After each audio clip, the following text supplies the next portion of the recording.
ఒక కంటెంట్‌ను ఎలా క్రియేట్ జేయాలి? లేదా మీరు చదివిన ఆర్టికల్‌ని ఎలా చెప్పాలి? మీరు క్రియేట్ జేసి మళ్ళా దాన్ని రీమేక్ జేసి. కెమెరా ముందు ఎలా జెప్పాలి? మీరు ఒక ఆర్టికల్‌ని గాని, ఒక విషయాన్ని గాని, ఒక న్యూస్‌ని గాని, ఒక వార్తను గాని తెలుసుకొని ఎలా జెప్పాలంటే చెప్తాను. పూర్వకాలం బ్రాహ్మణులు ఎలా ఉండేవాళ్ళు? భగవంతుని సేవలో ఉండేవాళ్ళు. ఇప్పుడు అన్నమయ్య చూసావా? తిరుపతి వెంకటేశ్వర స్వామికి జీవితాన్ని అంకితం జేశాడు. ఆ! అలాగే భక్త కన్నప్ప ఏం జేశాడు? తన కన్నుని తీసి దేవునికిచ్చాడు అని జెప్తారు.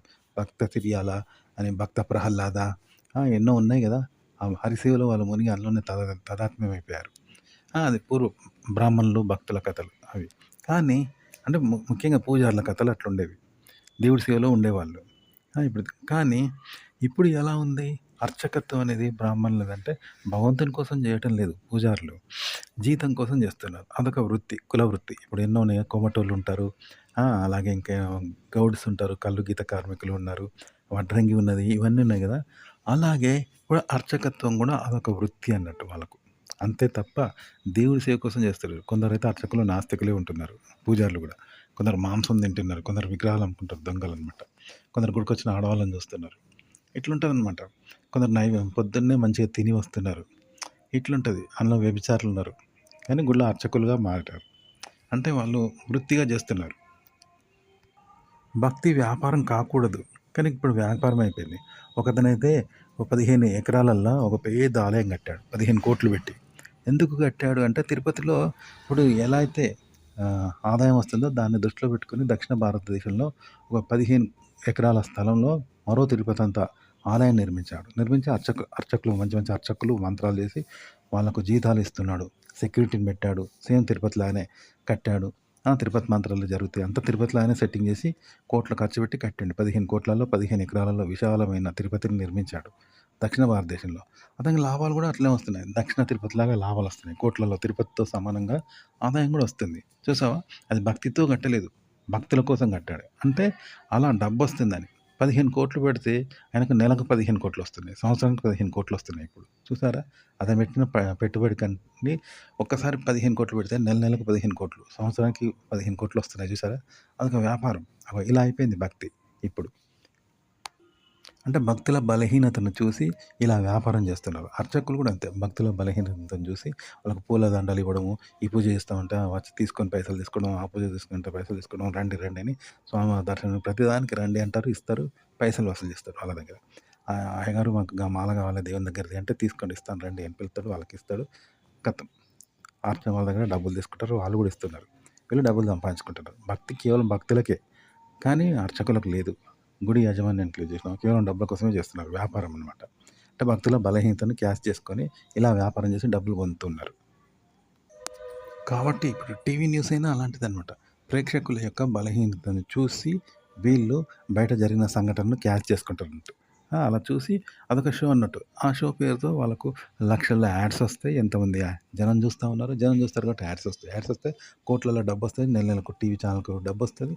ఇదంతా వ్యాపారం. మనం నిజమే అనుకుంటాం కదా! అట్లా అన్నట్టు. మీరు చదివిన ఆర్టికల్‌ను వ్యాపారంగా చెప్పండి. అంటే ఎలా చెప్పాలంటే ఇప్పుడు మనం ఒక థియేటర్ అనేది థియేటర్ లాగా ఇప్పుడు సినిమా థియేటర్‌లో మనం చుట్టూ మనల్ని అందులో ఏసి సీల్ చేస్తే ఆ చీకట్లో మనం సినిమా నిమగ్నమై చూస్తాం కదా! బాధపడడము, సంతోషము, ఏడవడము, నవ్వడము, రొమాన్సు, లవ్వు ఎన్నో ఉంటాయి కదా! అందులో శృంగారం అన్నీ ఉంటాయి. అవన్నీ చూసి అలాగే ఫీల్ అయితాం. ఏడుపు సన్నివేశాల్లో ఏడుస్తాం. భయపడేటప్పుడు దయ్యాల సినిమా చూసి భయపడతాం. ఇన్ని ఉంటాయి romantic feelings, love feelings, jokes అన్నిటికి పగలబడి నవ్వుతాం. అదే సినిమాను బయట ఓపెన్ చేసి ప్లే చేస్తే బయట జనం పోయేటోడు పోతాడు, వచ్చేటోడు వస్తాడు. ఎవరి పనులు వాడు చేసుకుంటా ఉంటాడు. అప్పుడు మనకి వీళ్ళ ప్రభావం పడుతది. బయట స్కూటర్లు, బండ్లు, లారీలు పోయేటోళ్ళ ప్రభావం పడతది. ఆ సినిమా ఎఫెక్ట్ మన మీద పడది. కాబట్టి దాన్ని సినిమాగా చూడమన్నట్టు. ఒక దారిపెంటి పోయేటోనిలాగా చూస్తాం కదా! సినిమాలాగా చూడమన్నట్టు. కాబట్టి సినిమా ఎఫెక్ట్ పడదు బయట ప్లే చేస్తే. చూసావా? బయట ఓపెన్ థియేటర్‌లో చేస్తే రాదు ఆ ఫీలింగ్ రోడ్డు మీద. అదే సినిమా థియేటర్‌లో అయితే ఈ వాహనదారులు, దుకాణదారులు, మనుషులు ఎవ్వరు ఉండరు. అందరూ సినిమానే చూస్తుంటారు. మనము అంత బ్లాక్ ఉంటది. లైట్లు బంద్ చేస్తారు కాబట్టి ఒక సినిమా మాత్రమే కనబడుతది. ఇంక మిగతా విషయాలు మన మనసులోకి రావు.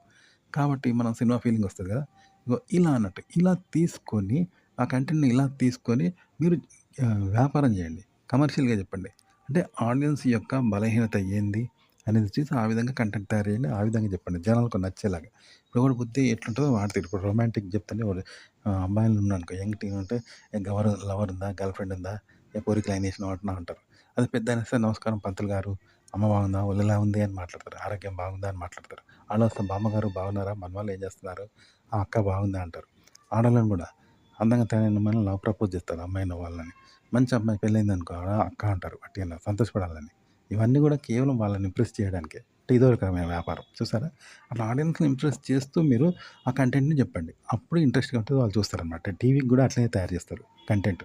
అది నిజం గాదు. ఇప్పుడు భక్తి టీవీ ఉన్నది. భక్తి కోసం చేస్తాడా? ఏమన్నా భక్తుడు పెట్టిండా? కేవలం డబ్బుల కోసమే అదంతా. జనాలు మాత్రమే భక్తులు. వాళ్ళు వ్యాపారం. టీవీలు వ్యాపారం అన్నమాట. ఈ విధంగా చెప్పాలంటే మీరు జనాల్ని ఇంప్రెస్ చేయడానికి వాళ్ళ బలహీనతలను క్యాచ్ చేసుకోవాలనమాట. చేసుకొని చెప్తే చూస్తారు. ఇప్పుడు సినిమా ఉన్నది. ఆ సినిమాలో ఫీలింగ్ తెలుసుగా థియేటర్ మూసేస్తే మనకు ఆ ఫీలింగ్ కలుగుతది. ఆ హీరోయిన్ స్విమ్ సూట్‌లో చూపెడతారు. శృంగార సన్నివేశాలు చూపెడతారు. ఎన్నో అశ్లీలమైన సినిమాలో రేప్ సీన్‌లు చూపెడతారు. ఫైట్ చూపెడతారు. డాన్స్ చూపెడతారు. రొమాన్స్, లవ్, తల్లి, కొడుకు, చెల్లి ఇవన్నీ చూపెడతారు. జనాల్ని ఇంప్రెస్ చేయడానికి ఇవన్నీ. చూసారా? అట్లా మీరు ఆ కంటెంట్ చదివి జనాల్ని ఇంప్రెస్ చేసేలాగా చెప్పండనమాట. మీరు ఏ విధంగానైనా సరే జనాన్ని ఆకట్టుకోవాలి. ఒక అమ్మాయిని ఇంప్రెస్ చేయాలంటే ఏం చేస్తారు? ఆ అమ్మాయికి నచ్చేలాగా మాట్లాడతారు. ఒక అమ్మాయిని లవ్ చేయాలంటే అమ్మాయికి నచ్చేలాగా మాట్లాడతారు కదా! ఒక డాక్టర్ దగ్గరికి పోతే వాళ్ళకి ఇంప్రెస్ చేస్తారు. ఒక ఆఫీసర్ దగ్గరికి పోతే సార్ సార్ అని నమస్తే పెడతారు. వాళ్ళని ఇంప్రెస్ చేస్తారు. ఒక మేడం దగ్గరికి పోతే మేడం మేడం అంటూ అటెండర్ లాగా ఉన్నప్పుడు మేడం అంటే ఆమె టిప్ ఇస్తది. ఇంప్రెస్ చేస్తూ మనం మాట్లాడతాం గానీ, మేడం దగ్గరికి పోయి లైన్ ఏసినట్టు గర్ల్ ఫ్రెండ్‌తో మాట్లాడినట్టు రొమాంటిక్‌గా హీరోయిజం చేస్తూ ఊకుంటారా? తిట్టి ఎల్లగొడతారు. ఉద్యోగం ఇస్తదా? ఇయ్యదు. మేడం మేడం అంటూ ఒక కొడుకులాగా పని మనిషిలాగా అమ్మ అమ్మ అంటే జీతం ఇస్తారు, టిప్ ఇస్తారు, పని ఇస్తారు. వాళ్ళని ఇంప్రెస్ చేయాలి. అదే గర్ల్ ఫ్రెండ్ దగ్గర కూడా అమ్మ అమ్మ మేడం అంటావా? ఆడ హీరోలాగా పోజులు కొడతావు, లైన్ ఏస్తావు అమ్మాయికి. లైన్ ఏస్తే పడిపోద్ది. ఈ విధంగా ఉంటదనమాట. ఇంప్రెస్ చేయాలి. ఆడియన్స్‌ని ఇంప్రెస్ చేసేలాగా మీరు కంటెంట్ చెప్పండి. ఇప్పుడు చెప్పాను కదా! థియేటర్‌లో సినిమా మనకు ఎఫెక్ట్ పడాలంటే ఆ ఫీలింగ్‌లోకి పోతాం కదా! అలా పోవాలన్నమాట. డీప్‌గా కంటెంట్‌లోకి. అంతేగాని థియేటర్‌ని బయట ఆడిస్తే మనకు ఆ ఫీలింగ్ వస్తదా? రాదు. ఆ ఫీలింగ్‌తో చూడం మనం. కదా! అలా చెప్పకండి. చెప్పడం గాని, చదవడం గాని, క్రియేట్ చేయడం గాని అలా చేసి చెప్తే చూడరనమాట.